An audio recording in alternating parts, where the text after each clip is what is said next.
What's up, guys? The Lazy Goldmaker here. I'm going to talk a little bit about profession choices for TBC, specifically if you only have one character, like I have right here on this realm.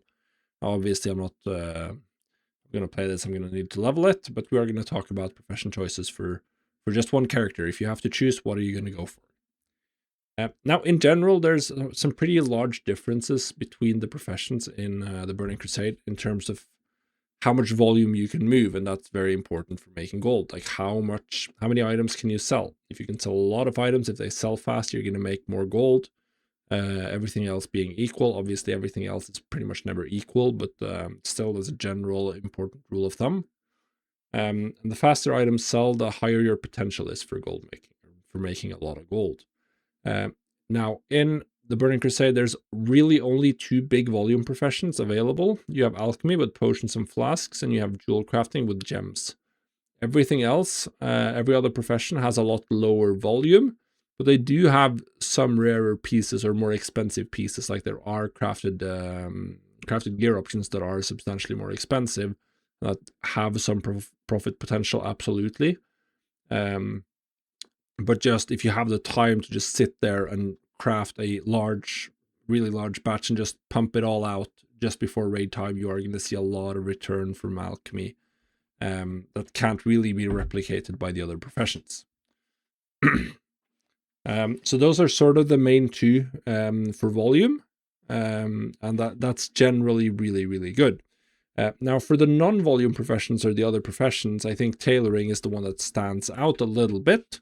To my mind, and that's simply due to the cooldown cloth. So the cooldown cloth helps a lot for tailoring, and it's just a really nice little extra thing for tailoring to have. So you have the cooldown cloth that goes into BOP, so you can craft primal moon cloth, shadow cloth, spell cloth that you can craft, and they are used to craft these epics that a lot of people are going to want in phase 1. They're really good. They do have a 4-day cooldown for each of them, but you can craft each of, you can do all of these, and if you have the specialization, then you'll get some extra for that one. But they are, all of them are used in epic gear that is really strong in phase 1, so people are going to want that, which means you get that, and then on top of that, you can craft some BOE gear, bags, and some other things, which makes tailoring a really good option. Now we're going to talk a little bit about alchemy versus jewel crafting. Should you have both? Should you pick one? Which one should it be? So they are the two volume professions, with like jewel crafting having all of the socktables, the gems, and alchemy having potions and flasks. So generally speaking, alchemy is a lot cheaper per item. Like flasks aren't that expensive, or relatively speaking, they're not going to be super expensive per item. Potions are usually quite cheap. But they also sell a lot more. So on a given raid night, people are gonna maybe get one upgrade, so they need 2 or 3 gems for that. And on that same raid night, they're going to be pulling 20. They're going to be doing a lot of bosses. They're going to use 2 potions per boss.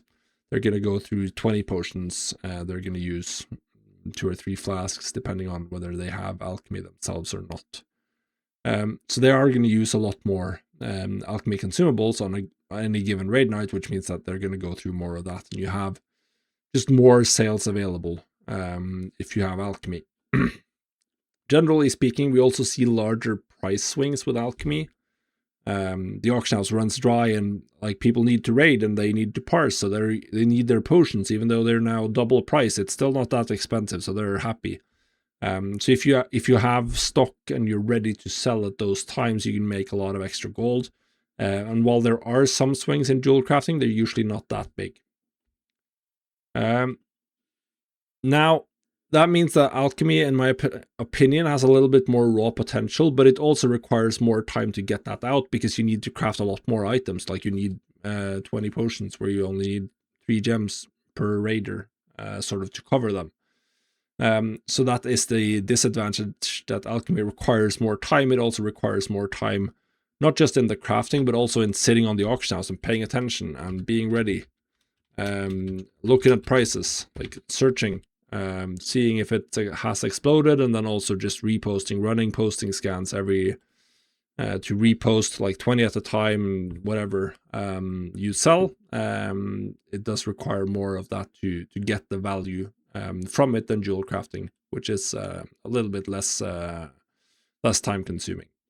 Now you can go both, but I don't think you should unless you play the game a lot. If you have a lot of playing time, then maybe you can go both.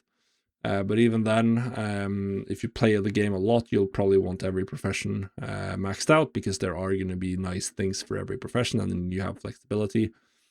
So for most people, I don't think, if you just have one crafter, I don't think going alchemy jewel crafting is the play. In my opinion, I think the play is to go for one of them. Alchemy is the one that you do if you have a little bit more time, and then jewel crafting if you have a little bit less. So my sort of main recommendation for average Joe players is going to be jewel crafting tailoring for gold. Then you get the lazy gold from tailoring with the daily cooldowns, or the 4-day cooldowns for the cooldown cloth. And you have jewel crafting, which has a lot of with prospecting and gems sort of being the main draw of jewel crafting. Now, one thing to keep in mind is that if you're going jewel crafting, you need a bit of gold, or a good chunk of gold, essentially. And why is that? It's because if you scroll down here, you'll see that a absolute ton of gem recipes are world drops that you will need to buy on the auction house. You will have to buy one of these red recipes. You'll have to buy the strength one, or the agility one, or the spell power one. One of these you have to. And then you have to buy one of the yellows, maybe the hit one or the crit one, or a spell hit. And then you have to buy one of the blues and one of the greens and one of the... You have to cover every color. And that will cost you a couple of thousand gold at least. That's what it was at the launch of TBC Classic first time around. I bought these recipes and they paid themselves back really, really quickly. Jewel crafting was extremely good, particularly when the raids opened, which took a little bit time. They weren't open at launch, but when they opened, the prices exploded on gems, and I made a lot of gold really, really quickly. But you do need to have that gold available to start buying these right away. So you'll probably want to go into TBC with like 10,000 gold at least if you want to do this, because you'll also want to get your epic flying fast, obviously. You can have less. You'll be making some gold as you level in TBC as well.